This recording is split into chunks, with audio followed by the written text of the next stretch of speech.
Well, nobody saved a 10-year-old little girl from murder because they were scared of being called racist.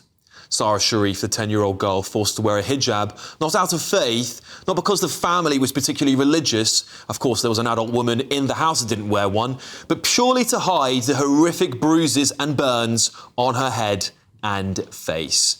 A newly qualified occupational therapist went to the home, saw this child swaddled in a hijab in the middle of summer, and later admitted she said nothing because she was, quote, reticent for fear of causing offence.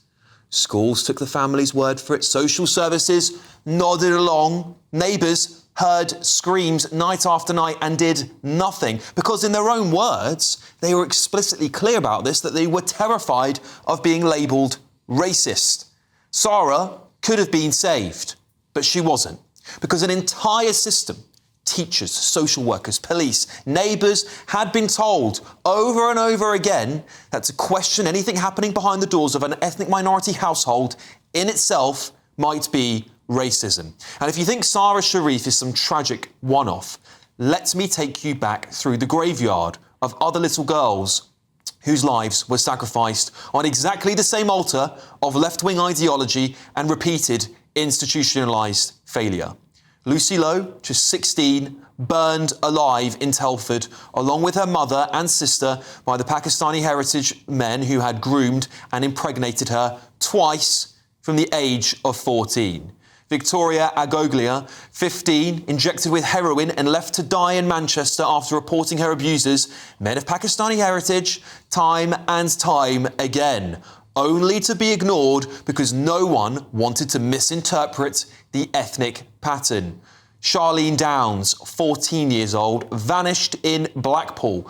Police later heard gang members joking that she'd been chopped up and put into the kebabs. Rotherham, Rochdale, Telford, Oldham, Manchester, town after town, inquiry after inquiry. And every single official report says almost exactly the same thing. Staff were nervous about identifying the ethnic origins of perpetrators for fear of being thought racist. Managers gave clear direction not to mention ethnicity. In fact, we had a recent case on GBNews where there was allegations of Tipexing the word Pakistani out on a case. Officers worried that openly discussing the fact that abusers were overwhelmingly Pakistani men would be misinterpreted as racist. These words, we hear them time and time again. And yesterday, on this very channel, Jennifer Nozell, a former BBC journalist, had the nerve to sit there accusing GB News of pushing hate and racism.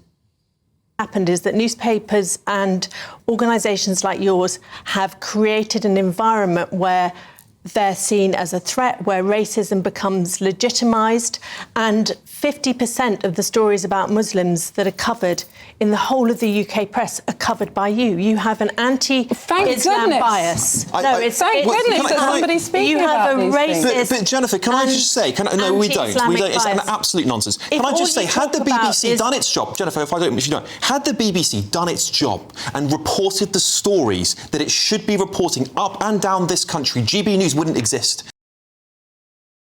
Oh, that's my opinion.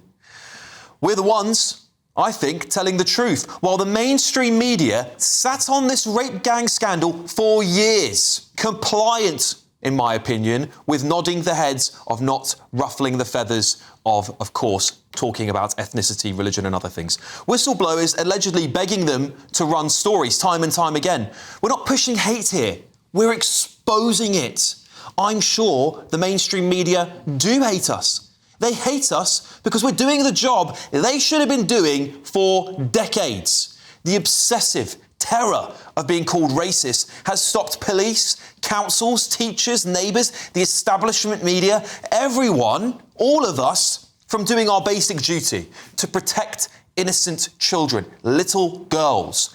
All because the worst thing you can possibly do and say in modern Britain is be offensive. So, do you know what? Call me names. Call me racist, call me far right, call me hateful, whatever you like. I don't care. I will not show the same gutless moral cowardice or be terrorised by this left-wing sickness that has sold little girls in this country off to savages. I know this is a difficult topic, and I first of all want to just say that nothing takes away from the brutal horrors that happened to those little girls, and that's where our thoughts should always lie. But we are not doing it justice until we start talking about the real issues that are facing this country with a little bit more of a backbone in Britain. Let's get the thoughts of my panel. Reality TV star AJ Pritchard, author and academic Dr. Lisa Mackenzie, and former New Scotland Yard detective Peter Blakeslee. Peter, I'll start with you. Listen, there has been moral cowardice, I think, up and down the country. I think we're all complicit in it in some way. We've all been here at some point and gone, can I say that? Is that okay to say? But I think it's led to an industrial scale rape, death, slaughter of innocent young people in this country. I'm old enough, and I suspect many members of the audience will remember the case of Victoria Columbier, which really was supposed to be a watershed moment in Britain and stop cases like tragic Sara, rest her soul, from ever happening again. But of course it hasn't, because the tentacles of political correctness sown by Blair in 1997 have polluted every strand of public service and almost entire society so deeply that people have become afraid of the truth. That's the corrosive kind of situation we've got ourselves to. And when, quite frankly, pathetic, negligent public servants who fail in their duty, who in my opinion are probably committing misconduct in public office through not doing their job, they should be investigated, and if the evidence is there, charged and put in front of a court. That is the only way we will get accountability, and we might just wake this nation up from the fact that facts are not racist so long as they are facts. Indeed, indeed. Lisa, politics got us to this point. It got us to a point where we said we must accept everything that happens in this country, for better or worse, because being offensive is worse than all these things. This is my problem. These things shouldn't happen. They don't happen in other countries around the world. Why has it happened to Britain? I look at this from a woman's view, and I look at Sara Sharif, and there's no reason at all why an 8-year-old child should be covered. There's not a reason. A woman, a grown woman, she can make that choice whether to wear a hijab or not. That is up to her. If she wants to cover her body, that is up to her. But an 8-year-old child, a little girl, should not be covered. That is misogynistic. That's hatred toward little girls. And so I think we need to start with these basic premises that little girls should not be covered. There's not a religious reason, there's not a social reason, there's not a reason. And I think if we start at that point, we might be able to be a bit more honest about this. AJ, do you think there's been, and I know other people have described it similarly, but a moral cowardice in Britain? Do you think we're fearful of being called names and that's stopped us from taking appropriate action where needed? I think, firstly, I'd just like to thank GBNews and people like yourself, Alex, that are willing to speak the facts and your passion and focus for what this is, because giving this the space and the time that it deserves is so important. I think the system itself, fundamentally, time and time again, through reading through every single description and assault that happened to this person, this human being, it's so upsetting. When it comes down to the fear of kind of calling somebody a name, for me personally, it's a fact. If someone's tall, small, white, black, whatever the religion is, if you do a statement with the police, you name it as fact. And it should be the same scenario in this sorts of things. You come into a household, you take down, like evidence, it is what it is, that's the situation, and then we go from there. I think, though, what you never underestimate, because I work in universities, never underestimate what has happened in these institutions over the last 20 years. They've been captured. People who have been decent, good people some of the people have lost their jobs. Absolutely. There is something like Maggie Oliver springs to my mind immediately. It's living in fear. We spoke about this 2 weeks ago. The fear of losing your job. People, actually. They absolutely have, and they put their backsides on the line and they lost everything over it. And unfortunately, they haven't had their day yet. And the victims, more importantly, who they stood up for, Peter,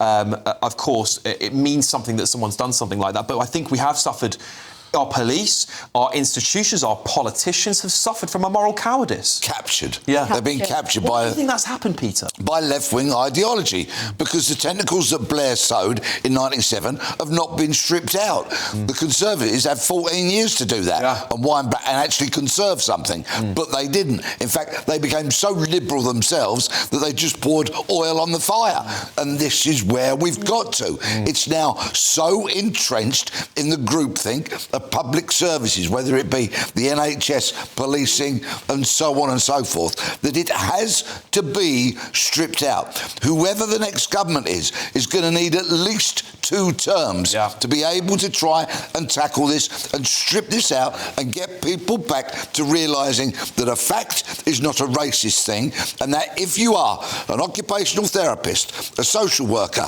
a home educator inspector, when you go to a door, if the people are not there, you are not granted access, you cannot see that child, then you do what you have to do to make it happen. AJ, this is the thing, isn't it? To me, it's I better not ask that question because I'm fearful of them coming back and go, oh, are you racist? Is there something wrong with people to worry so much about that fear? Rewinding it. If my job's to speak, my job's to teach, like that, your job is to go and investigate the situation. Like that's what you're paid to do in black and white. Like do what your job is. And if you can't do it, if you feel like you're doing it for the wrong reasons, or you feel like you're going to get fired, well, you need to do your job. And it's justice to yourself as a human being to help another human being.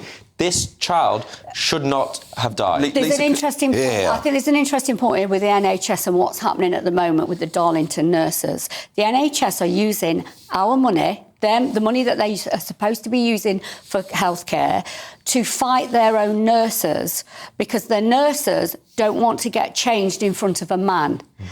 And that shows us how deep these issues are in our institutions, because the NHS is fighting its own nurses. Yes, the tentacles have grown very deep in nearly 30 years, which is why I say it will take any party elected government 2 terms to strip it out and get the pendulum back to where it should be. It's gone all that way for nearly 30 years. To get it back to just a common sense, almost neutral position will take courage and commitment. These conversations we're having now is so important, because then this actually, it mirrors what people will have hopefully this conversation now helps in the future. And I'm obviously younger and haven't heard through further stories and in the past. Like, it blows my brain. It's infuriating. I certainly agree. Listen, thank you all for talking about this, because I know there's obviously innocent victims who have been, have lost their lives as a result of this, and I think it's very important we do air these cases. I really do, and I wish other media outlets would have done the same thing for a longer period of time. I don't think we'd be in this situation had we done that. Let's see how the National Grooming Gang inquiry goes, shall we? Because that, for me, is going to be a massive test.